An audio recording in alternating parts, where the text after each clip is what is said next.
Boom. Oh my goodness. That was terrible. It said upcoming and I waited for the countdown and then it said it we were done. It was 3 o'clock and I've never actually gone live on YouTube before. So that was a nightmare, but we're here. And the reason I wanted to do this live was because the other day, one of my friends asked me, well, a couple of friends have asked me, um, like, oh, I want to get started online, but I don't know how. And when someone asks me a question, I find it a lot easier to like really give them the gold rather than sitting down in front of a camera with a script or just trying to think of what people want to ask me. So we're going to sit here for a couple of minutes, drop any questions. And while we're waiting, I'll just tell you a little bit about me. So 5 years ago, I had no clue that there was like any online business existed. I thought it was all a scam. And back then there was a lot of scams. You were paying $997 for a drop shipping course or something like that. And yeah, it wasn't just like what it is today where everybody's making videos and everybody's making money and content. And I was in a 9 to 5 job up until 27 years old, no clue that there was any way to make money online. So especially if you're younger, I'm 33 years old. If you're younger now and you want to get into the online, you've got it so easy compared to how it was when I started. So originally, I had the idea to make a boxing headband and sell it on eBay. And I went into the office one day, and my boss, no, sorry, my friend wrote down Amazon FBA on a piece of paper. He said, "Go home, check this thing out." And I was lying on the sofa, I was watching Netflix, and I was like, "Do I bother to type Amazon FBA into YouTube?" And I bothered having a look at it. I didn't think I was going to get anything from it. And I realized with this Amazon FBA thing, you go to a store, you type in you find the clearance items that are manually late priced down, you scan them with the app. And when you scan them, it'll tell you how much they sell for on Amazon. And then I scanned the app and I saw if I buy this item for £30, take it home, send it to Amazon, I'm going to make £20. And from there, every weekend I would go out, I would basically clean up all the supermarkets near me, trying to find things to sell. And my house turned into a warehouse, and over about 6 months, I made about £2,000. But the biggest thing I learned from this was at 27 years old, I finally went and made my first dollar online. And that's probably the first bit of advice I would give to anybody who still hasn't like made $1 online. Your first dollar is going to be the most significant dollar that you ever make online, because when you've done it for yourself, just the way you see opportunities will just open up. So like as soon as I think it was like $103 or something I got from Amazon on my first payment. And when that first payment came in, like I forgot about everything else in existence. I was like, if I can make $1, I can make $100. If I can make $100, I can make $1,000. And I just committed mentally. I made that literally from the second that money hit my bank. In my head, I'd already sacrificed everything else, and I just went in on it. So anyway, we've got some questions coming in now. So hi Ryan, how are you today? How am I today? Well, I finally got some sleep after a long tattoo session. So this is very sore, and I had that done on 2 hours sleep, but I finally got caught up on my sleep, so I feel really good. I actually have a day off, so I've cleared all my client work, and I was going to make a YouTube video today, and then I saw that we hit 15,000 subscribers, and I was like, you know what, this is the best opportunity to go live. Hi Ryan, I am great. How are you? So we're going to let a few more people hop on. I've posted in some groups. I've posted on my Facebook. I have no idea how this is going to go, but I really let me know in the comments where you're from, what you're tuning in for, whether you are making money online already, if you're already selling your videos or whatever you are trying to sell, or if you've just never made $1 online? Is there anything you're scared of? Maybe you don't even want to put your face online. Just let me know in the comments. Any questions would be really good. But yeah, like I was saying about when I finally made that first payment, that first payment came in. I was like, finally, at 27 years old, I never believed that I never believed that my life could change so drastically. Hi, Drew. I have a skill of designing, advertising, visual, and thumbnail design. How can I get clients? Well, this is pretty much the perfect question, because that's the biggest question that everybody asks. How can I get clients?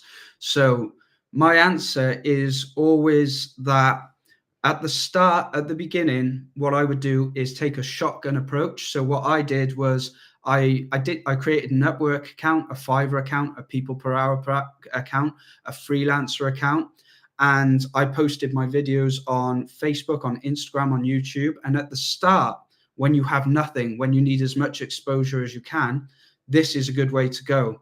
So I would create that piece of content, whether it's a thumbnail, and I'll give you more tips on what content to create. But like, suppose you make a thumbnail, go and create a thumbnail and post it on everything, make every gig possible, and you're going to overcome some roadblocks. Maybe you won't get approved on Upwork. Maybe Fiverr will work for you, but Facebook won't. Facebook works for me, but maybe Instagram works for you, whether you're making short form content or reels.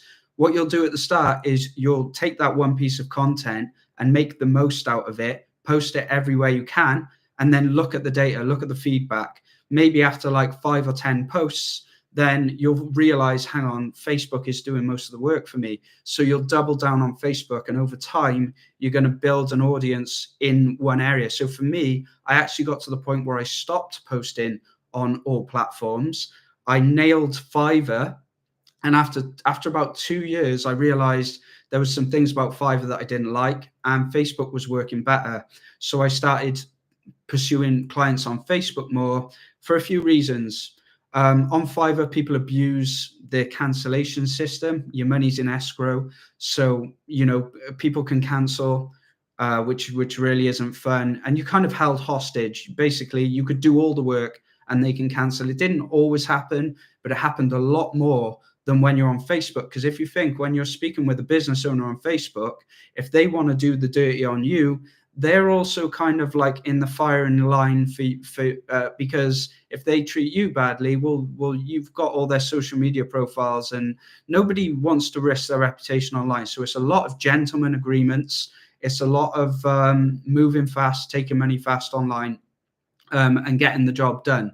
And what will happen is, over time, you'll build a reputation. When someone looks at your Facebook profile and they see for maybe 6 months, you've been posting consistently, you get a client good results, and then you post the results and you really nail your niche. You really become the go-to thumbnail designer that gets click-through rates. Or if you even want to get more specific, the gaming thumbnail designer. Because if I had a gaming channel and I needed a thumbnail, would I want the guy who does thumbnails, video editing, SEO, or would I want the gaming thumbnail designer? But obviously that means you've got less of an audience, but you'll have a more loyal audience by being the go-to. So at the start, post your content everywhere. You might be worried that people at the start, my friends list on Facebook, when I started posting videos, was all my friends, and a lot of them trolled me and sort of made jokes and stuff. And I just got ruthless with it. I would just delete, block people, and slowly I started building the audience of people that I want. And you're just going to have to go through those uncomfortable, what are people going to say? What are people going to think? I've never done a live on YouTube, and I won't lie, I was nervous before this. And now I see people coming in and I'm like, we're okay. And that is just the kind of thing you've got to do. If you get the idea, I want to make this post, but I feel uncomfortable. Well, think about the two outcomes. The one outcome, you get a client and you move further, even if you get a troll or something on your post. The other outcome, you don't do it and you stay where you are. So there is really no way other than to just put yourself out there, shoot for everything at the start. When something is working, double down on it. Andrew says, how long did it take you to make your first dollar online? So what I actually did was with Amazon, to be honest, it wasn't that long. So with Amazon FBA, you get an app on your phone. You go into a supermarket, for example, find the clearance aisle. You find the stuff that's manually stickered down, electronics, like things like there was shavers. I sent in, once I bought like 8 BT phones, like telephones for the home, took them all to the till, scanned them all in. And I think when it's sold, within 30 days, it's cleared. Took a little bit of time for the money to clear. So probably from that FBA video, within about 60 days, that money came in. But I promise you that first dollar is going to be the biggest one. And here's something I said to a friend the other day. If you're just like, I don't know where to start, well, think about this. If you go boxing every day for 90 minutes, in a year, it's going to be very difficult for you to not beat a beginner boxer. If you read for 90 minutes every day, in a year, it's going to be very difficult for you to be less knowledgeable than someone who doesn't. So if you have no idea where to start, if you go to Google and type, how do I make money online? And you watch videos on affiliate marketing, copywriting, sales, social media marketing, whatever, if you do that for 90 minutes a day, and detach from the outcome, don't expect miracles. If you do that, it's going to be very difficult in a year for you to have not taken action and to not be any further closer to where you want to be. So the biggest thing is, like, whether it's video editing or whatever you want to do, it's not, you don't want to spend the next year planning what you're going to do. You want to spend 90 minutes every day taking some action on something, and you've got to trust that your brain, as you absorb more information, is going to see opportunities. It's going to seek it out. It's almost kind of like you've got to trick your brain into doing it for you. So when you kind of like tap into it, they call it The Secret, and I watched The Secret like years after I even started doing all this stuff, but that's what it says. Set your intention. Where do I want to be? I want to quit my job. I want to make $5,000 a month, whatever. And what are the daily things I can do? Well, if you don't know where to start, all you have to do is consume content to begin with until an idea strikes. And when it does, you have to take action on it. And if it doesn't work, that's fine, because it's going to be again and again and again. You're going to be taking action. Things don't work. Okay. But we've learned overall. Now we move forward. It's not a straight line. It's going to be all over the shop. You're going to win some, you're going to lose some. You know, like I had a big video blow up, and then I went and made some and they didn't work, but I didn't delete them. I just move on, look at the data and move on. So just reading these ones now. So just looking to becoming proficient and produce good videos, you self-taught, or did you purchase courses?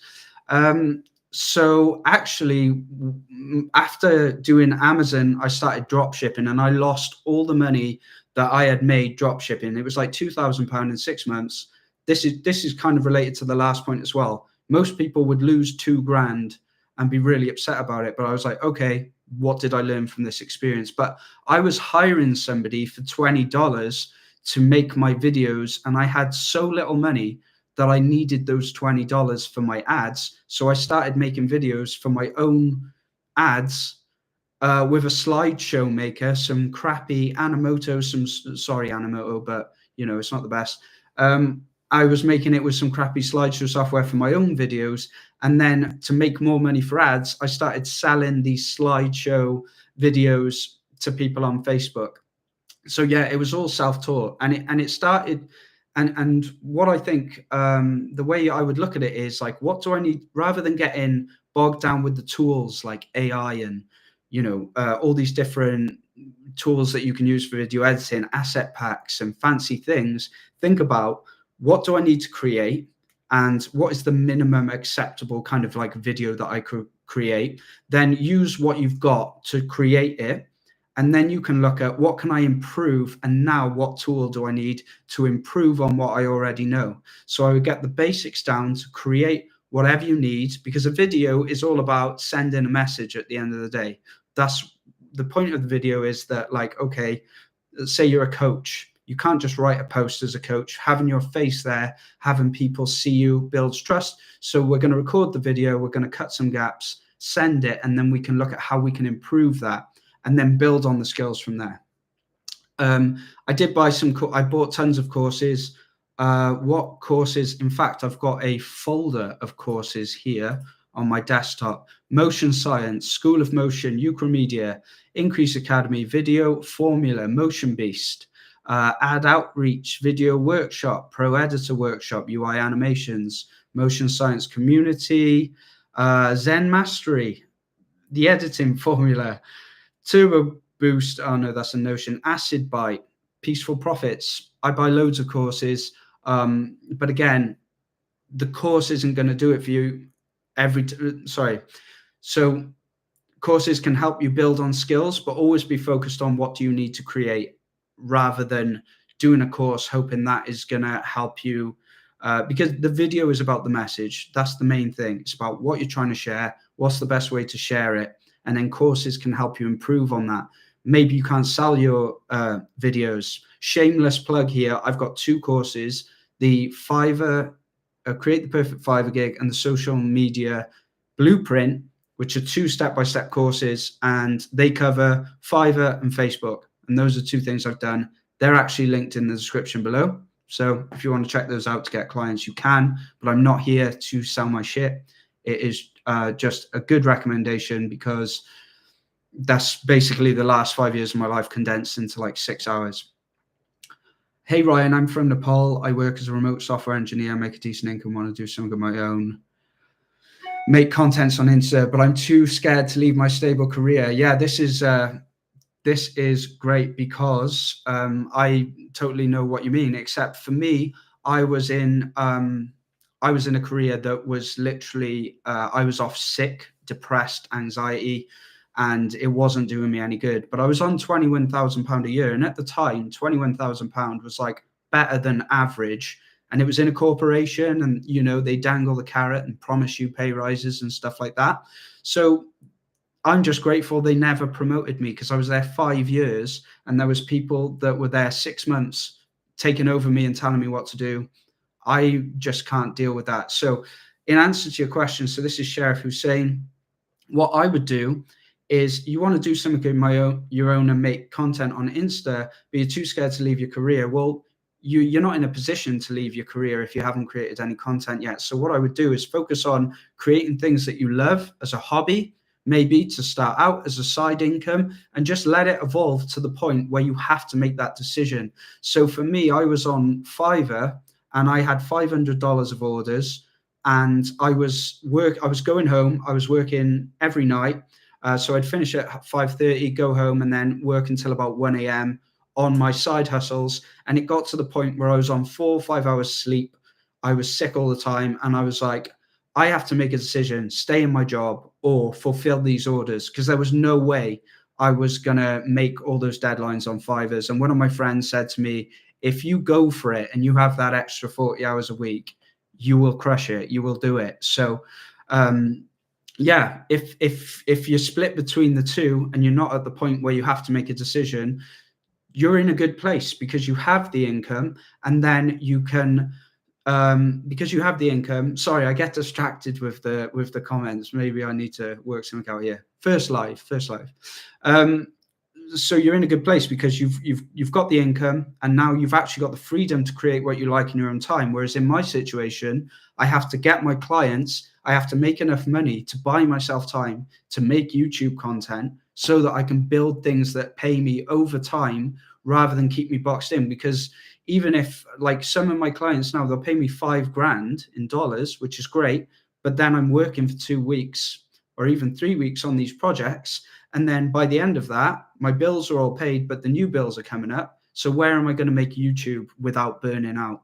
So yeah, I'm in a situation where I have to buy myself time to make the stuff that doesn't pay me. For instance, like this live, the next YouTube video, it's not necessarily going to work or pay me, but client work is guaranteed. So yeah, if you're too scared to leave your job, you're just not in the position yet to do it. And if you are in a position where you got to make the decision, it doesn't get less scary along the way. Like I have no, I have no guarantee that I'm going to get a client next month. And I've lived like that for 5 years, which is why you want to move on from the freelancing to creating these income streams that like Skillshare, Udemy, creating courses and content, YouTube, that are going to pay you over time. So you go from trying to get yourself out of your current job and then trying to free yourself from the job you just gave yourself. So yeah, anyway, I hope that made sense. Let's go on to the next one. So Buena Vida Root. Buena Vida Root. Doing good. I wonder, I'm doing something wrong. I have 2,000 subscribers, have a travel channel. Watch hours are really low. How can I fix this? So what worked for me, so a lot of these subscribers on my channel came from one video, and it was a mid-journey video. So, and the funny thing about that video was that I was just playing around. I was just having fun, and I made a reel, and I play a lot of Dark Souls because I'm an absolute geek. I love Dark Souls. And I pictured like a man. I was seeing all this parallax effect stuff, and I was picturing a man by a mountain, and I wondered if I could make that into 3D. I made a little reel just for fun, and I asked people, would you like a full course on how to make this? That blew up, and then I made the full course. So that really blew up the watch time because the full course is like 40 minutes long. So obviously people are going to go back, they're going to watch more of it. So having like a longer tutorial or something like that. Otherwise, you need to look at things like how to retain an audience in a travel channel. So what are people watching for? Are they watching for entertainment?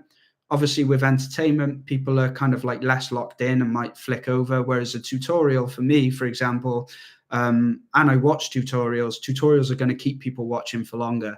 So another golden tip for anyone who's listening to this now, this is like the big secret. Don't just start with the tutorial, start with the end result, because people are going to see. I know as a video editor, if I see one little thing that I want to learn, I will watch that whole video until I find that thing. So what I did with the mid-journey video was I made the trailer to show this is what you're going to make. I'm showing authority that I know what I'm talking about because I've made something new. I'm not just I'm not just saying we're going to learn blah, blah, blah. I show you the end result. You get excited for it. You tune in. You're locked in. You've also got to tell your audience, right, put away your distractions. If you want to make this thing, then, turn off your phone, whatever, tune in for 30 minutes, and you're going to be a better video editor. So yeah, I think getting people to watch for longer. When it comes to entertainment kind of stuff, Mr. Beast uses retention tactics like fast cuts, constantly moving. Gorks is always cutting on action, so things are always moving. But for me, it's too much. The tutorials for me are a great way for retention because obviously people are paying attention. They're following along the tutorial. So I hope that helped. Okay. Hey, Ryan, I have a couple of questions regarding the technicals. Okay, shoot them over. Many thanks. You're welcome. Love that analogy. I can't remember which one, but I appreciate it, bro. Thank you very much. Have you ever hired an animator for a client project? Yes, I've hired lots of people, and I've realized that you've got two options as a freelance video editor, right? You can level up your own skills and charge more because you're doing more of the work. You become a Swiss Army knife. You learn copywriting. You learn how to direct your clients on what to shoot. You help them get results. So you can become this high paid video editor / consultant, or you can grow an agency. But here's what happens when you hire somebody. If someone comes to me and likes my work and they pay $3,000 for it, now I need to hire somebody that can edit at the level that I'm at and it looks like me, which is obviously not going to be cheap. And then how do I go from and then I have to charge the client even more to hire that editor, that animator. And for me, overall, my goal is to have a handful of clients to move into more director position, consultant position, which is really high paid, when you can literally save the client time from revisions, from communication. Just say, I'm going to give you some scripts. Here's what you need to say. Here's how you're going to shoot it. Here's the ads we're going to run. You look at all their ads, you get a vision for them, and you help them. That means you're a high paid. So you could get $5,000 for that one client, or you go and hire people, start an agency. Now you're charging $200, you're getting $100, your editor's getting $100, and now you have to manage all these people. And for me, that's just, I think there's two kinds of people. Someone wants to manage a big business, and someone wants to be a high paid and valued creator. And I'd rather be the high paid valued creator than someone managing and scaling a business and detaching from the customers. So it's just, I find this a lot more peaceful, just doing the work by myself, rather than hiring people. Bogdan, congrats, man, with the 15K, and congratulations to you as well.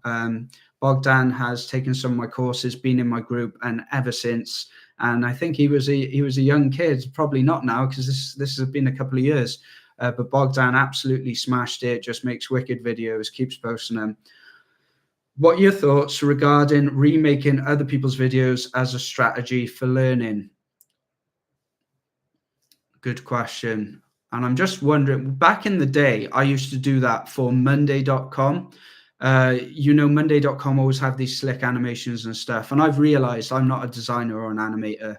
They're the two things I really don't like. I like cutting with music and getting the vibe, even like with stock footage and stuff, finding good stock footage, cinematic, minimal, good music. I love all that filmic stuff, but the designing and animating isn't my favorite stuff. So my thoughts regarding remaking other people's videos as a strategy, what I would generally do, so I would look at their video, but think, rather than remaking theirs, go and record a voiceover, create your own script, say, hey guys, my name's Ryan, I'm a freelance video editor, I've been editing for this many years, blah, blah, blah, blah, blah. Go and take that, then learn from their video, learn the concepts, make your own video with it. And now you've got a piece of content that you can use as a gig video, as a Facebook post. You can go and get your own clients with it. So why remake someone else's video when you can just write a script, record a voiceover, talk to a camera, and then learn to edit in their style?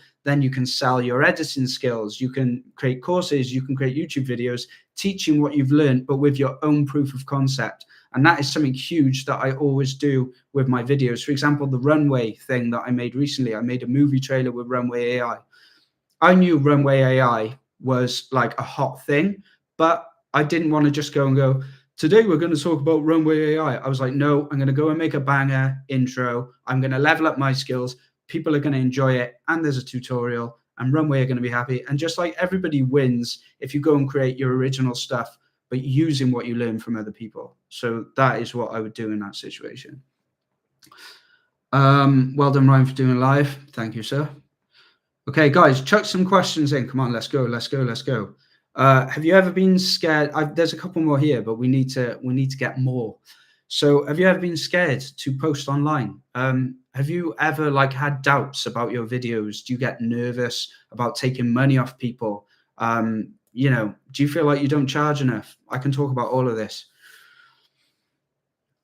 Could you suggest a good course on video editing for short form content? I'm going through 14-day Filmmaker at the moment. 14-day Filmmaker is amazing. I've actually worked with contentcreator.com. I did their YouTube ads. This is another important thing. I chased a shiny object. I took on a YouTube ads role thinking I can get out of the video editing and I can make loads of money. And basically for a year, I pivoted. They are great. Contentcreator.com are amazing. Amazing guys to work with. Paul and Anthony are just great. But it wasn't my role.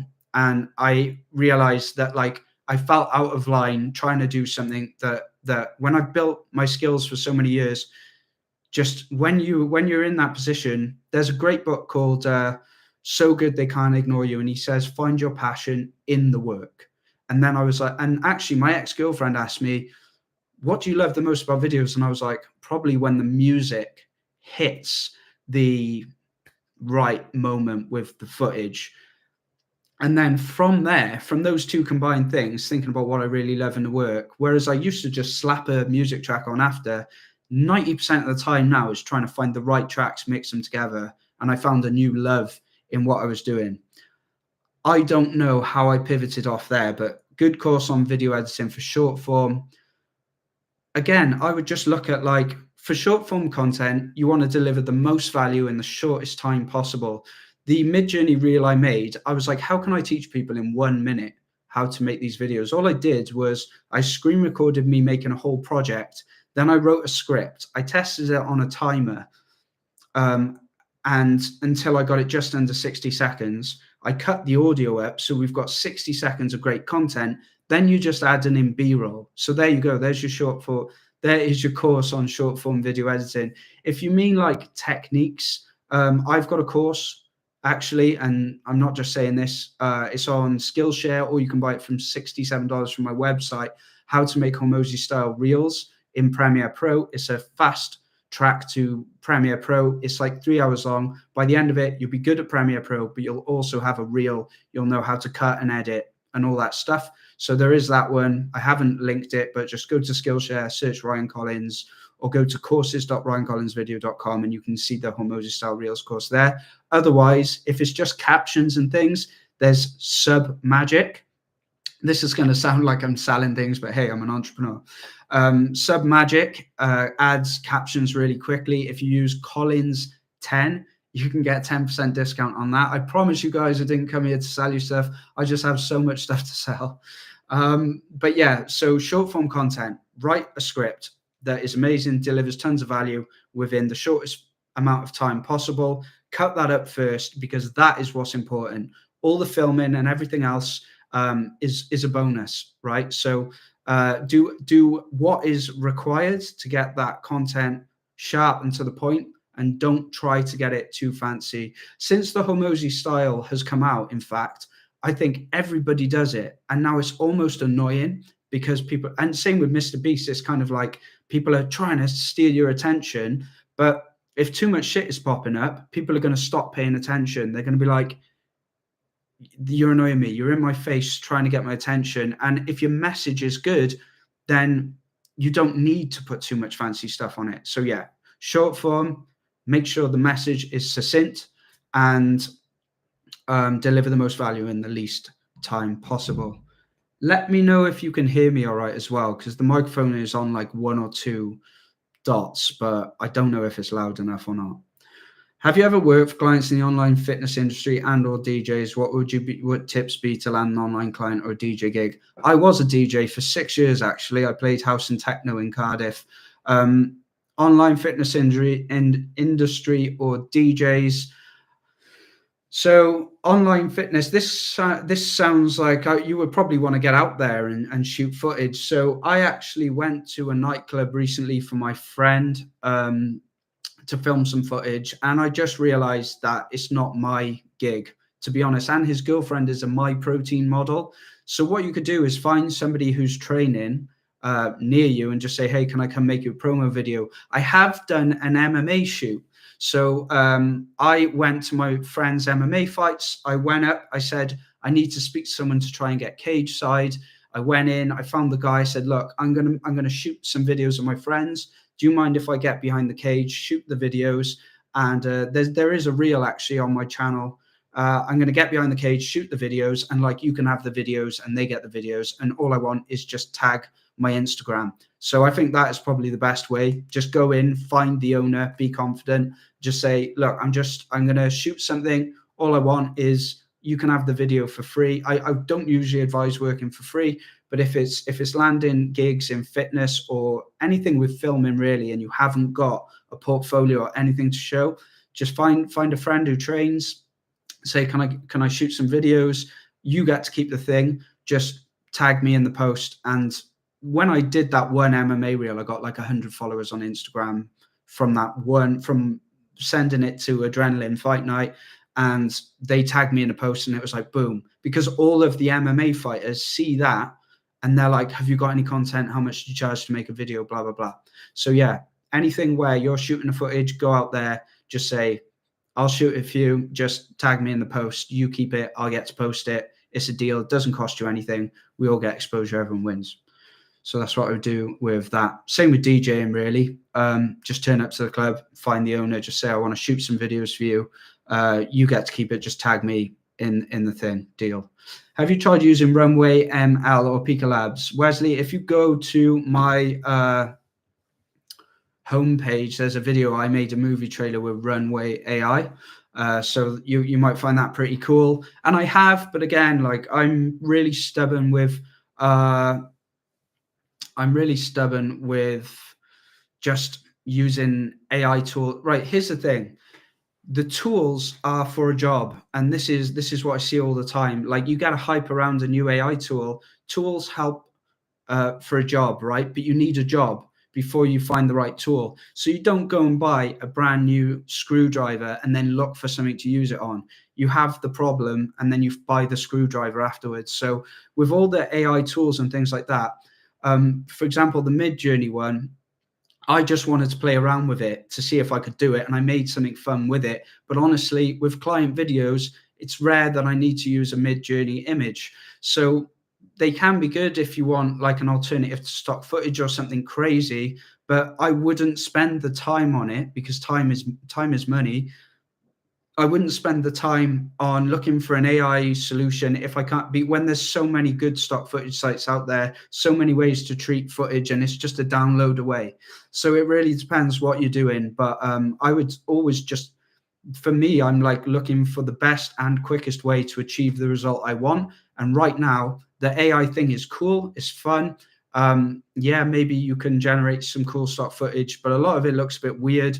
You're limited to a certain amount of seconds, and I just don't think it's at the point where it's going to take over stock footage or anything like that anytime soon.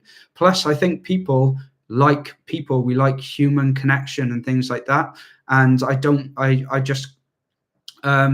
it's kind of like when VR came out with video gaming, everybody thought we were all going to be jacked into the Matrix. And I've played games my whole life, but people don't love the VR so much. We still like to be cognizant and present. And I think it's the same thing with all the AI videos. We're naturally going to crave a real person compared to the AI stuff eventually. That's what I think anyway. Have you ever seen a video with impressive effects and have no idea how they're made? Yeah, every time. I was going to do a video how to edit like Magnates Media, but I realized I don't use that style. I looked at a lot of the video tutorials online, like Melpass, who does some sick videos. And I realized if I'm going to do it, I have to know it inside out. I have to make my own trailer to introduce the video, excuse me, before I go and make a video on how to edit like Magnates Media. I don't want to talk about anything I don't know about.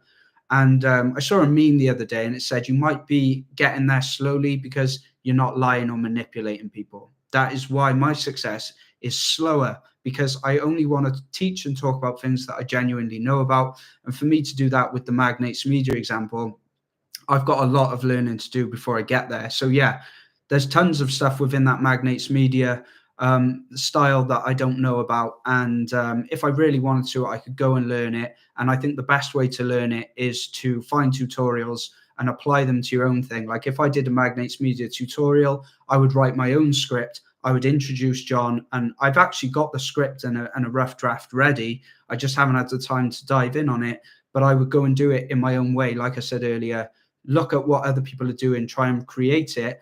But rather than just having like this little practice video down in your downloads that you're not going to use, go and make some sales material from it, or a YouTube video from it, or a tutorial from it, so that you can take what you're practicing on, but you can actually get more from that one piece of content. Congratulations. Thanks, Red Bunny. Appreciate it. Could you please drop links to animators you've worked with in the past? Excuse me. I can do. I'm not sure how I'm going to do that on the Facebook Live. So yeah, if you go on, maybe drop me a message if you need some like contacts or something. Ryan@ryancollinsvideo.com. What do you think of DaVinci Resolve?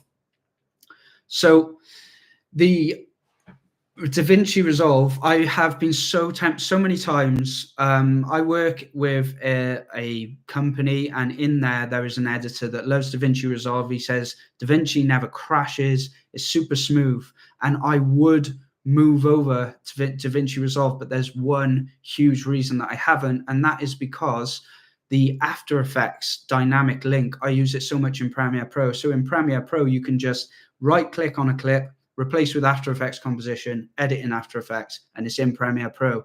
If you use DaVinci Resolve, you have to render that out and drag it into Premiere Pro. And for how much I use that dynamic link, I just think it's just going to slow me down so much. And I just don't know whether it'll be worth swapping over when basically, will I save more time rendering out in DaVinci Resolve, which is more stable than Premiere Pro, compared to just being able to replace footage in After Effects in Premiere Pro? I don't know. And I've used Adobe forever, and I love the Adobe suite. I was just about to make a video before I impulsively made this live on subscriptions, every video editor needs, and the Adobe suite with After Effects, Premiere Pro, Lightroom, all the Adobe Express, the quick actions, Photoshop. There's just so much that you get that is it worth going over to DaVinci Resolve? I might try it one day. I'm not a huge colorist either, and I know it's a new software to learn, but I do like the thought of how stable DaVinci Resolve could be. So maybe one day we try it. I know other people that absolutely swear by it, but yeah, the After Effects thing really bothers me. What else we got? If it's not too personal, can I ask what your previous job was about? Yeah, I'll tell you all of them. I left school at 16 and I was labouring. I was on £25, $30 a day in the UK, wheelbarrowing mud around and digging holes in the floor in the rain. And I did that for a few years. I went to every call centre imaginable. I would usually do the training in the call centre, stay there a month, quit, get a new job in another call centre, stay there a month, quit. And then the final job was a corporate services job. So I was doing risk analysis for a big professional services firm. So taking on clients and things like that. I never dropped the name of the company, just ethically. I just don't want to. But yeah, so it was a professional services firm in risk analysis. So I would research who are we working with, who owns them, where are they located. And to be fair, in those 5 years, I really grew up a lot. I learned a lot about admin. I learned a lot about how to manage tasks, like things that are in progress, things that are waiting, and it all translated over to videos, right? Because you've got videos you're working on, clients that are waiting, clients that are in revision, and now I've learned how to structure all my clients so that I know where each of them are at, and it's out of my head. I'm not constantly like fumbling over myself, checking in with clients all the time. I basically, what I do for like client organization is on a calendar that I can see on my desk, I book out rough times for my clients on my in date order, and I book them in later so I know where they're at. I keep my essential things like dates that cannot be changed on my calendar on my computer, and then I have a notepad which I write down each night the main thing that I've got to do the next day, and then any extra tasks. I wake up, I get that biggest, scariest, hardest bit of work done first, and then I clean up the easy tasks. And you know, I'm always within a day or two of where my clients need to be, so all the corporate stuff has paid off a little bit. And yeah, so whereas I used to like be like, I hate them, I can't wait to get out of this environment, I actually look back at all the stuff that I've done in my life now, and I appreciate how all those skills kind of compound, which really help running a one-man sort of business. So that was what my previous job.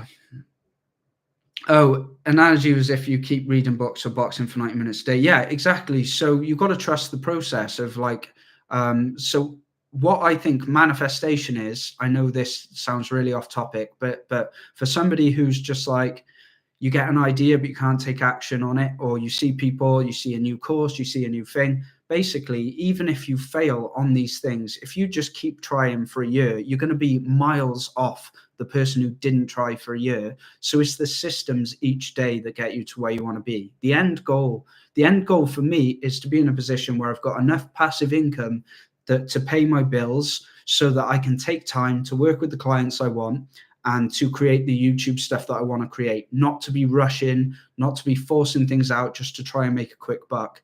Having the bills covered will give me the peace to be more creative. That's my end goal, but I can't work out the exact path there. So now I've set the end goal and the intention. then all I have to do is the systems. How can I do this? Well, the systems for getting there would be create a YouTube video every week. You know, this video itself, this live stream is part of that compound process, whether it does well, whether it does not. In a year, if I keep taking these actions, it's going to be a lot different to if in a year I don't take any action. So that is basically my mindset around it all, is like, if I just keep showing up and taking the action and not looking back, not regretting, not thinking I wish I didn't do that or say that, just keep taking the action each day, even if it's an hour each day, how to make money online. Eventually, you're going to be a different person through those actions. Just the same as if you go to the gym every day compared to if you eat pizza every day. Just think of your brain like those two people. Need more After Effects videos? Yes, sir. What on After Effects? What in After Effects exactly? Because, like, once again, After Effects is a tool, right? And I only want to teach things that are going to, like, the thing is nowadays, logo animations and all the kind of animation stuff, you can just get templates and things like that. And I used to be really against it. I used to think I have to do everything myself. Whereas now I'm more focused on how do we tell this story in this video the best way possible. And then if I have an idea like, oh, we could put like a green screen in there, then I'll go and do the After Effects. I think that's something I want to do a video on. The last green screen tutorial you'll ever need, because so many of them miss out important details. And yeah, maybe there'll be some more After Effects coming up. I'm considering setting up an online fat loss program. How would you approach gaining clients through videos? How would you approach getting a DJ gig using video? Oh, okay. Yeah, I think I answered this one already. So yeah, gaining clients through it. How would you approach getting a DJ gig using a video? Yeah, again, go to a club, say to the owner, can I shoot a video at your nightclub? I'll send it to you. All I want you to do is tag my Instagram. You get it for free. We both win. Job done. Change the niche. It's going to work in the different niches. Weird question. Is it okay if you don't want to answer? Do you take any supplements? Am I on steroids? No. I've done jiu-jitsu for 6 years. He didn't say, am I on steroids? That's just, that's a joke. No, I'm on, I'm on meat. No, all I eat mostly meat. I eat mostly carnivore diet. I'm not going to lie, I eat chocolate bars and stuff now and then when I feel like crap, but I try and eat mostly meat, as little sugar and stuff as I can, less fizzy drinks, more water. And yeah, I've done jiu-jitsu 6 years and I climb. I used to go to the gym a lot, but jiu-jitsu is my thing. Climbing is slowly like, do I want to climb more than doing jiu-jitsu? I really love climbing, bouldering and stuff like that. And I feel like I've changed shape quite a bit through climbing obsessively. And my fingers have they've like gone leathery now as well. I'm getting some proper, I've had to take time off. All my tendons got totally messed up from climbing every day. You can do jiu-jitsu every day, but you can't climb every day. It really screws your tendons up. So yeah, eat mostly meat, and climb and do jiu-jitsu. Do you storyboard brown belt? Do you storyboard every video you make? Could you drop some tips on how to storyboard faster and not get the video editor's block? Yes, this is an amazing question. Thank you. So no, I don't storyboard every video I make on storyboards, but this is the process, right? So typical videos I make is like a coach or course creator or someone talking about something, selling something. So what I'll do first is, at the start, it's just rough. It's just get all the essential stuff in. So I will cut up the audio so it's tight. I'll fix the audio so it sounds nice. And then I will, I'll go through, and any time that they say something, I'm thinking to myself, is there something to show here? So if they say, I've worked with this guy and this guy and this guy, go and get a picture of this guy, this guy, this guy.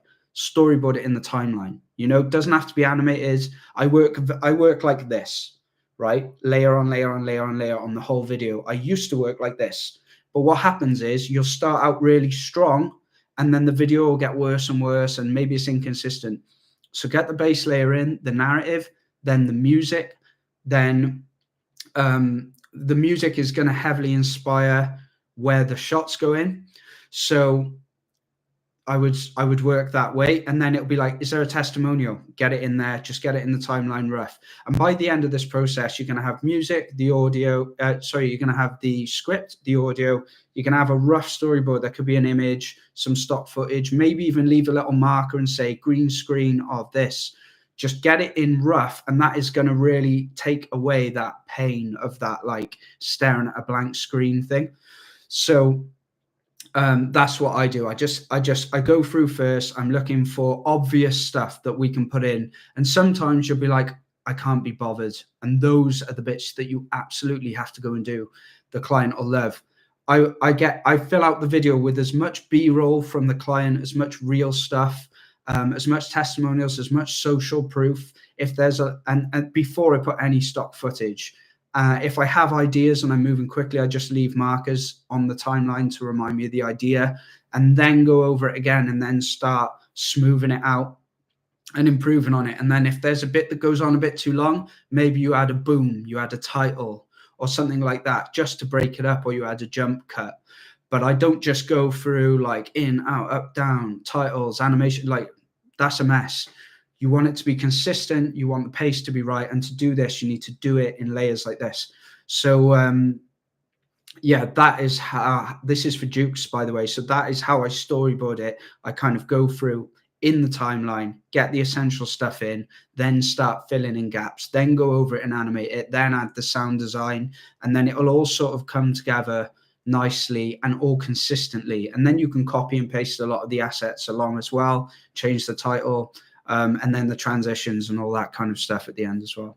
So yeah, what belt? Oh yeah, brown belt. I got it very quickly. My first, it took 2.5 years to get a blue belt.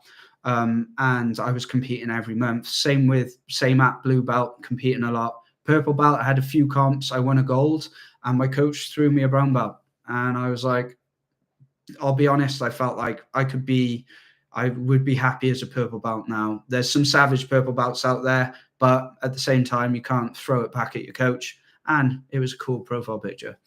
So yeah, brown belt, my goal this year, when I get all these sleeves finished, I'm getting all this done, and then I'm going to keep fighting. I'm going to try and get, my goal is get one win at brown belt this year, win a competition next year, and then black belt the next year. That's in my head. But I also want to climb 2 or 3 days a week just because I love it. And at the end of the day, when it comes to like making these decisions of like what to pursue, my number one, my North Star is YouTube, is my business.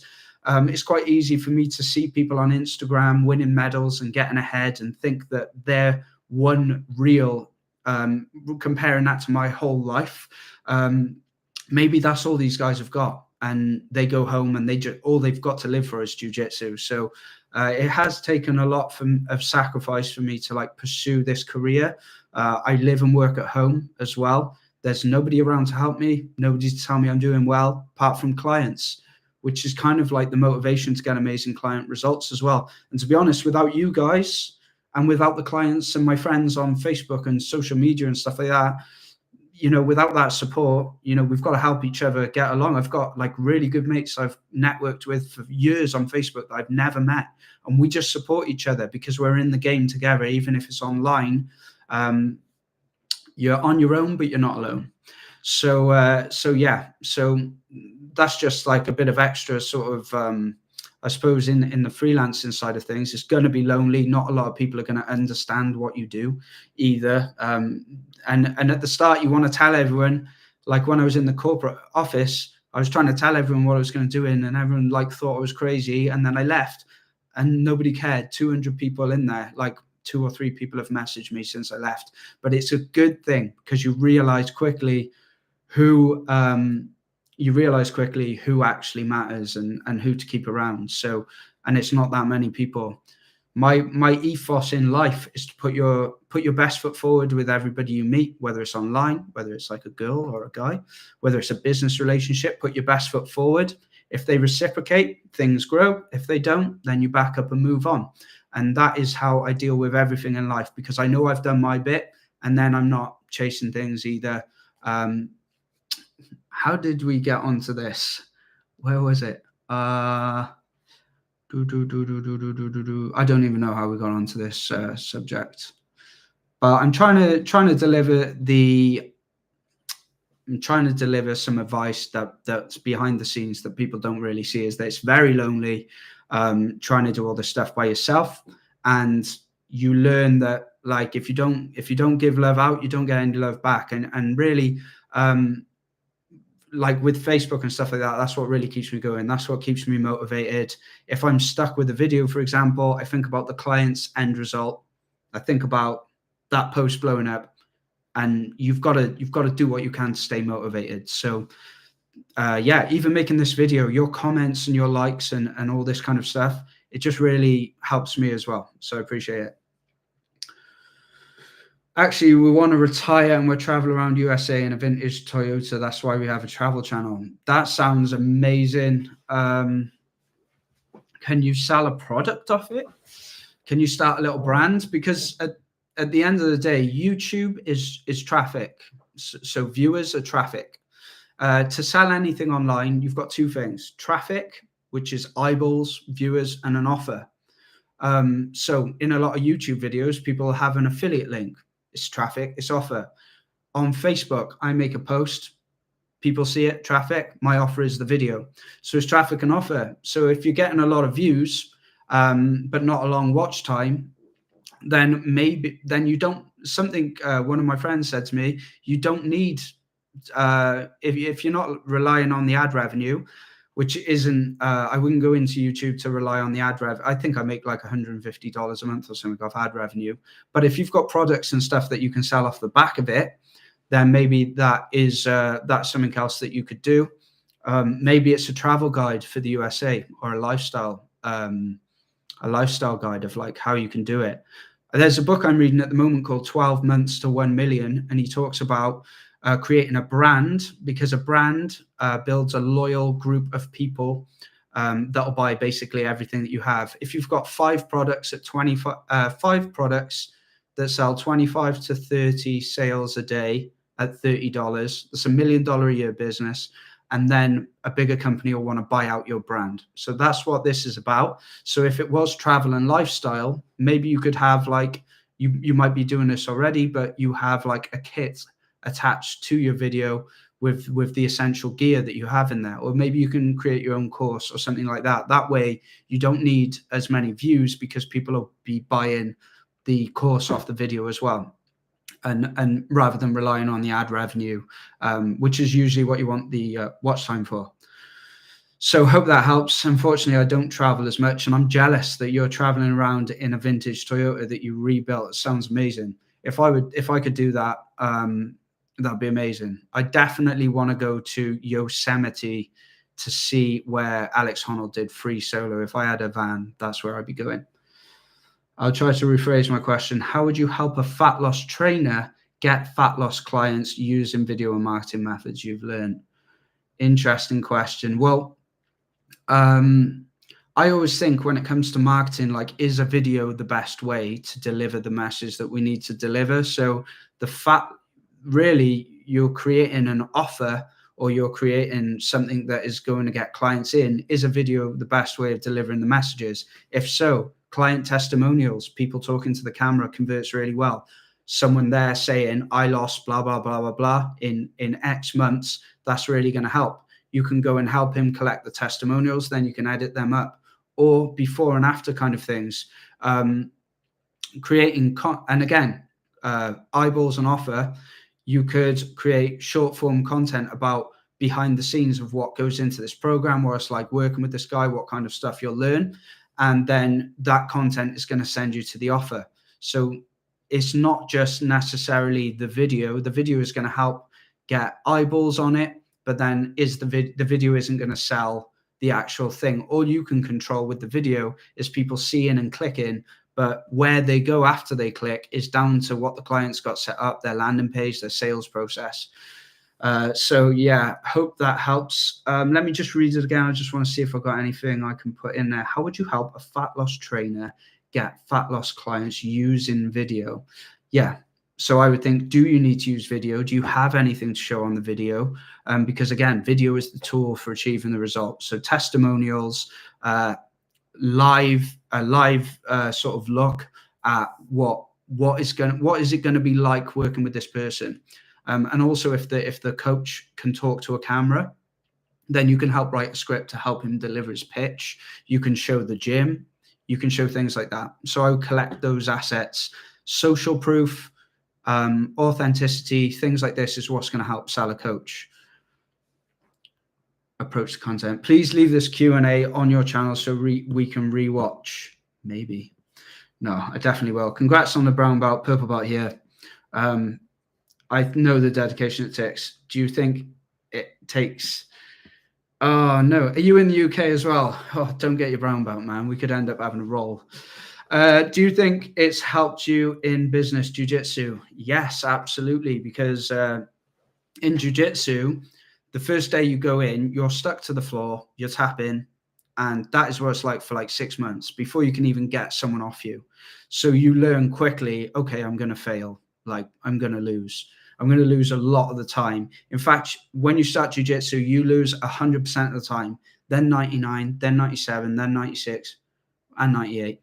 So jiu-jitsu is amazing for all of that. And in fact, when I finished work and my head is busy and I've been editing all day, close all the client stuff down, close the computer down, your head's buzzing. And then you go to jiu-jitsu and you roll for an hour and you can't think about anything when you roll in. And there's 10 minutes after when you're sat, all your muscles exhausted, everything is dumped out your brain. You're sat there like it's peace. And then over the evening, all the work, all the things, all the ideas creep back in. So you become addicted to jiu-jitsu as being something to just decompress at the end of the day. I don't find I'm the same with climbing. It doesn't have the same like knockout feeling afterwards. You don't feel exhausted. It kind of winds me up a little bit as well. Because then I start thinking more about bouldering. But yeah, jiu-jitsu completely exhausts you. It's an amazing little social thing as well. Absolutely love it. I recommend everybody should do it. And if I have any kids, they're going to be doing it from 4 years old. Hi from India, Ryan. So that is pretty much it. Bam, 1 hour, 1 minute 45. I hope people got some inspiration from this video and some good insights. What I would, so with this channel, I know a lot of people came from a mid-journey video, Hormozy style Reels videos. I just don't want to force out, oh, there's a new AI tool, I need to make a video on it. That's just not my jam. I want to, when I use something and I think it's good, I'll share it with you. And that's pretty much, I've tried, you can probably see I've tried loads of different stuff. I like getting B-roll and like filming stuff, technology. I honestly don't know where I'm going to go with it. And I think my favorite thing to do is to help people like this, which is why I wanted to do this live, because I can just answer your questions as honestly as possible and freestyle it. And that's how you get the best answers out of me. I find it a lot harder when I'm sat in front of a camera trying to answer questions nobody's asked, you know, and then edit it all and like make it all fancy and retain people. I much prefer just having a conversation than doing that. So yeah, maybe I'll do more lives if people are interested. I'm hoping that more people come back to this video and leave more questions, and then maybe I can create a series that you can watch as a, so yeah, so we could break this up into Premiere Pro and After Effects tutorials, and then we could have like a separate sort of mini series on freelancing. I've got an old 5-part course that never got approved on Skillshare. It's got barely any views on this channel, and it's how to get clients. And there's like 5 parts. I uploaded this course to Skillshare, it didn't work. I uploaded it to YouTube, nothing happened. So there is a lot of freelancing advice on here about pricing, you know, and then also like if you need help overcoming imposter syndrome, putting yourself out there, what will people think? This is a lot of stuff that has affected me like over the time, over the 5 years. And I think I've got a lot of advice to share on how to overcome that as well. So yeah, pricing, stuff like that. Just getting business done. There's so many skilled video editors out there that just aren't getting clients. And just, you know, are afraid to put themselves out there or are working for too cheap. And I just think, I'd really like to help those people as well. If I find something good, if I think I can explain something quickly and efficiently, I'll share on the channel. We've got another question here. I'm happy to just keep going. I'll keep it going as long as the questions keep going. Hi, what are your thoughts about CapCut? Don't know, never used it. I've used it for making I know the transitions and stuff look really cool, and I remember making a video in Greece and it was easy enough to use and I liked it, but I've used Premiere Pro for 5 years, so if it's anything that involves more than like a minute of video, I'm using Premiere Pro. And even if it is a minute video, I'm using Premiere Pro. I love Premiere Pro. Working for too cheap. Yeah, put your prices up, double them and see if anybody even cares. Because the thing is, this is something I said recently, the time you spend working on that video, you charged $40 for because you thought you couldn't get another client. In that time, you could be, you could be missing out on a client that would pay you $80. So just fix your price and just test it. On Fiverr, I started at $49 for a video and it got to $1,000 because as soon as I was full, I put the price up. Full again, put the price up. Because for everybody who says no, there's people out there. What business owners really want when it comes to pricing and stuff like that, what business owners really want is they want to put money in to you and they want to get more money out, right? So if they're going to go and put 100 grand in ad spend over a year into like a video, they want it to convert.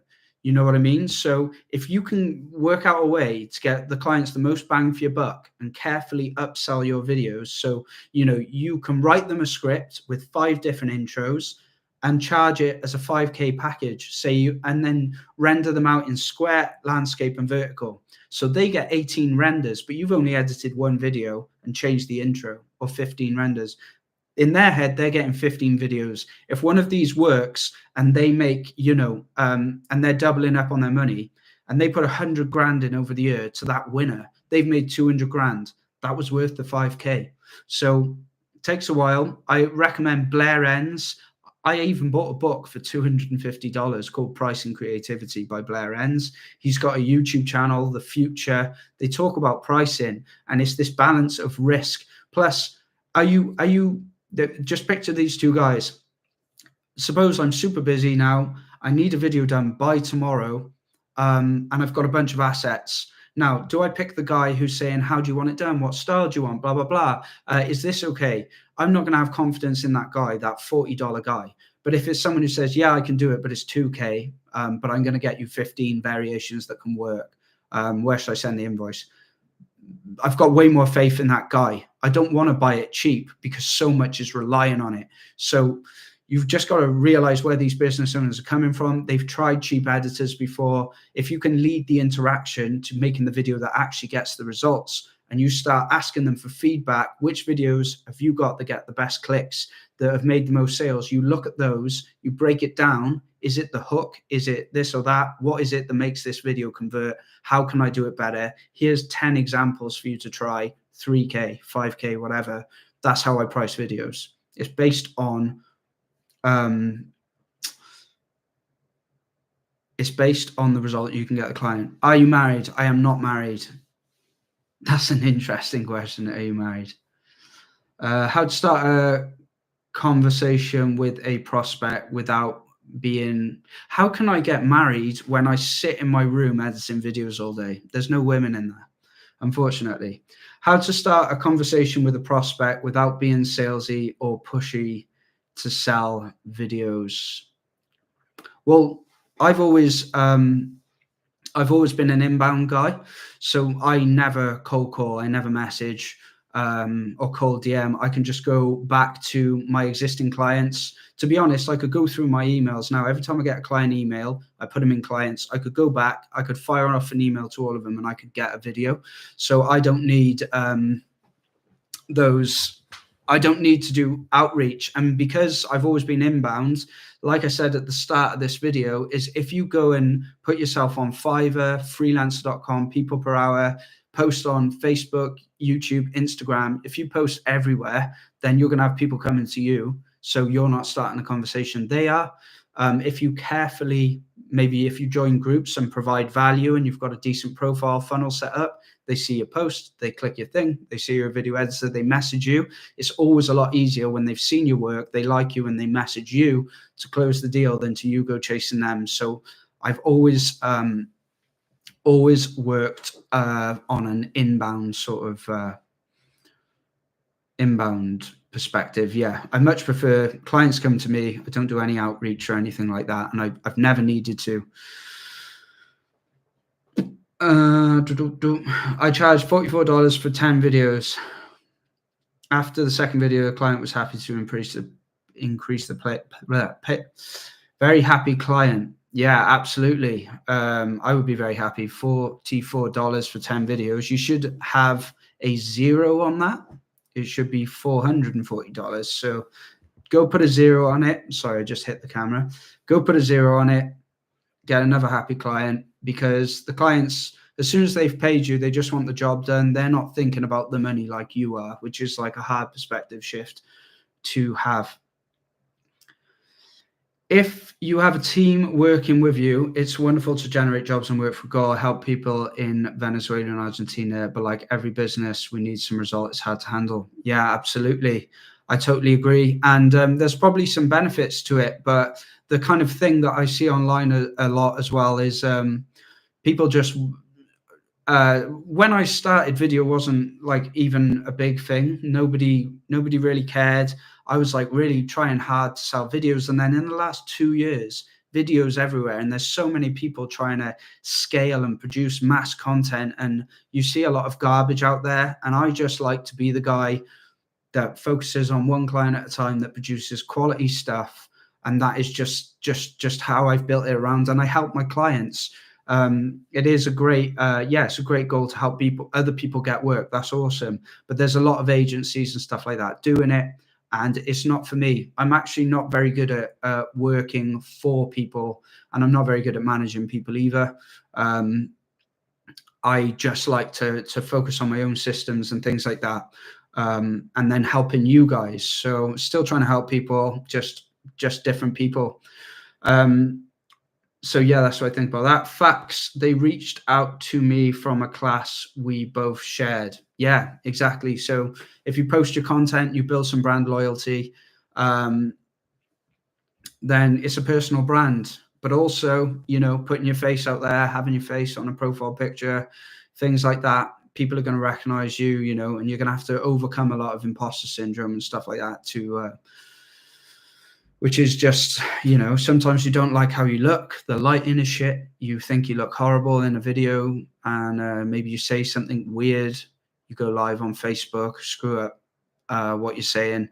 All this kind of stuff's going to happen. And you just like, the alternative is to just stay hidden and no one sees you. And, you know, that's kind of the choice and the risks you make. But at the end of my life, I'll just be glad I went for it. I think that's the main thing, is just like, just go for it. Life's too short. So do I have Discord? No, I try and limit. I don't have Discord. I'm in Slack. Oh, here's some advice that I would give as well. When it comes to clients, if they message you on Facebook, you don't need to move them away from Facebook. If you can close the deals where you're at, then do that. I'm going to make a course on this. Let me know if you're interested. I was thinking of calling it FIST, the Facebook Inbound Sales Training. But you've got to think, you want the journey from the client seeing your first bit of content to the money in your bank to be as smooth as possible.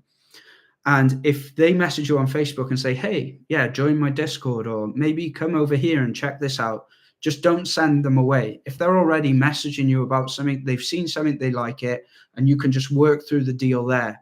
If you're working on a video and they're in Facebook and you know they work on Facebook, you can message there. You don't have to move it to email. I've always moved quite quick and rough and dirty with clients like this. And, you know, if they say, oh, can you join my Slack? The assets are in there, great. But I won't jump on a call. I know a call is a waste of time. They're going to get they're going to get on a call. They're going to be like, so what do you think about this? I've got a simple form. I've got a jot form. They message me on Facebook. I say, can you fill out this quick form? And I'll reply via email. And they fill out the form. Even if they say, how much do you charge? Fill out the form. Can I see some of your work? I've got a Vimeo portfolio, nothing fancy. I've got a website. It doesn't really do anything for me. Send them a portfolio, keep the client where they're at. They make that process as smooth as possible. You don't want to be consulting too hard. Just have this form that just answers all the questions for them. They can drop everything in there. You make a decision. Can I do it? Yes or no? How much do I want to get paid? What do I think they'll take? Send the invoice, put that in the client's folder and forget about it. Move on, get a new client. And they come back or they don't, whatever. But that is how that's how I've done it.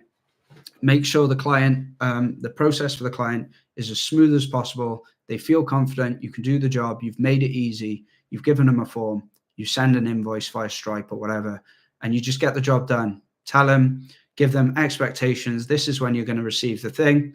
I'll let you know if I need anything. Do as much work as you can. Compile anything that you need. Go back with one Google Doc. Hey, here's a few things I need for this video. They've got one more interaction. You get it done. If the client likes to talk, how's it going, blah, blah, blah, then roll with it. But otherwise, I try and limit the apps. I don't take calls. I keep it super simple.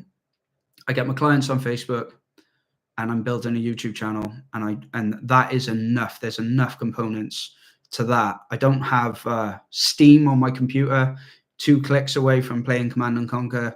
That's not good for business. So yeah, lessen the apps. Job form sounds amazing. Yeah, absolutely. What video ads do you have? Have you got any examples you like? What's the goal of the video? Where is the landing page? What's the landing page? What's worked? What hasn't worked? Something like that. Put it in a form, send them the form, and they're going to go, boom, there it all is. Make a judgment. Can I do it? Can I get the results? And then you just send an invoice. Oh, Red Bunny, thank you. Red Bunny just donated $5. Honestly, thank you very much. Absolutely no need, but I really appreciate it. Your comments and your support is more than enough. But I really appreciate it. Thank you very much. And thank you, Loadin from India as well. Love you too, man or woman. Who knows? So this is pretty much it. I'm enjoying this way too much. I can keep talking forever, but without any questions, it's going to be pretty difficult. But everybody who has messaged so far, really appreciate it. It's so cool to actually see live what you guys are thinking and your experiences as well. So we'll keep going. We'll just stay here. I'll probably stay here for another 5 minutes now. And if you have any questions, let me know. Just thinking of any other wisdom that I could share when it comes to the freelancing. Also, let me know what you have, what you want more from, based on like what you've heard so far. What can I help you more with? I feel like I'm far better at speaking and encouraging and business and sales than I actually am with video editing as well. Because there's people that are so much better than me that aren't making any money, and it's a shame, really. Do you have a coaching class? I've got Skillshare. What do you need? What do you want coaching on? Because I've got so many courses and stuff like that, and some of them are good and some of them are less good. So do I have a group? Yes, it's called the Freelance Creative Community, and it is on Facebook. So there's like 2,000 people in there. The best thing you want to do, if you fancy the 2 best courses I've made on getting clients are in the Freelance Starter Kit. It's $97, and it is the Fiverr course and the 7-step social media blueprint. And I'm going to be putting Fist in there. I don't have a mastermind. I know I'm doing it all wrong. Masterminds are usually really expensive. And I just think back to me when I didn't have much money would I have invested in a mastermind? I don't think I would. I really need to dial in who my ideal avatar is. A couple of people have said to me that I should do coaching or a mastermind or something, but even I have my imposter syndrome as well. I also have this fear that people like don't have enough money to invest in a coaching. If there was a coaching, what would be the ideal end result? Like, where are you at now in terms of clients, stability, finance, and where would you want to be? Because I feel like I still need to get my own shit together more before. Maybe that's just the imposter syndrome. Maybe I don't realize how far ahead I am. Yeah, who knows? I still have these doubts as well. So, bro, your channel deserves more subs. Well, just means I have to do more work. So yeah, appreciate that though. Thank you, Red Bunny. You are the one. Don't use Facebook anymore. Ditched it in 2016. My Facebook profile is all business. That's all it is. I got 5,000 friends. It's all video editing. All the people who got sick of my content ages ago. I get all my clients through Facebook. If Facebook went down, I got a pretty good mindset about it. If Facebook went down, I would go hard on probably LinkedIn and could get into the outbound. But Facebook inbound works for me now. And you can't be scared of like, if Facebook goes, if my YouTube channel goes. You just have to know that you've built so many skills and you keep building so many skills. As long as you have faith in yourself that if shit hits the fan, you're going to work it out, then, you know, you're going to be all right. You can't live in fear. You've got to live like optimistically, even if it's like a bit of delusion or whatever. All right, guys. Oos. This has been fun. I'll leave this on the channel. If you've got any more questions, I thank you all very much for coming along to this video. It's been absolutely awesome. If you've got any more questions, I think when I end this stream, it should just be able to go on the channel. I think. I don't know. We'll find out. But yeah. Thank you, everybody. Red Penny, thank you. You've kept me going, honestly. You've kept me inspired, and it's just nice. I honestly, if this is an example of just like showing up and doing the thing, I didn't even know if anyone was going to even log into this stream. So, you know, I didn't feel like it. Actually, no, I did feel like it.